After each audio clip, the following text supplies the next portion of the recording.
Oh guys, may hapon. Kita diri karon sa Purok Tres Gango. Paldo gyud ang Pasko kay nailitson dako kaayo, no?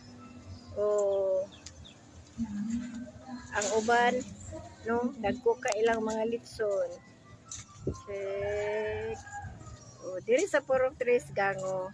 Naay nindot kayong mga litsonay dire. Kinsa may gusto ninyo magpalitson o baboy. Oh.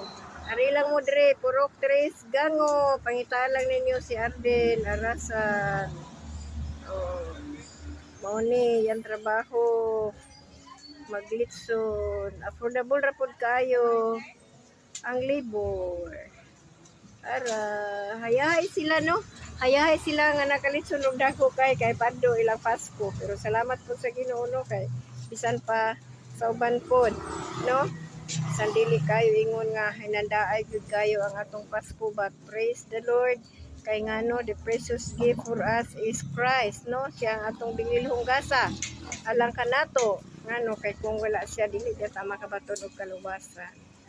Okay, ni Ara. Ni Ara, gituyok na yun. Oh, kamulo pa siyang nagtuyok sa iyang litson. Oh.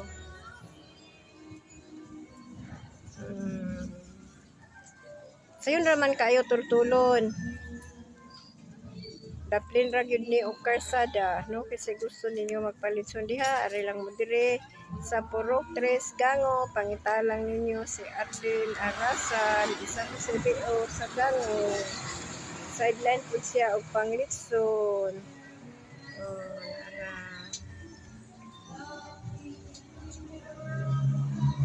parmi din akong review ning among lugar. Oh, sus, labi gyud kahapsay. Among mga kadalanan. Nara, oh, tanawa, ang mga motor, parking sila sa yung parkingan na, hindi sila mulapas sa linya, no? Oh, disiplinado din kaya mga tao sa dami, no? Ay, nakapanayo pataguyod, upang malaod, kining amo mga taga-barrio. Tara.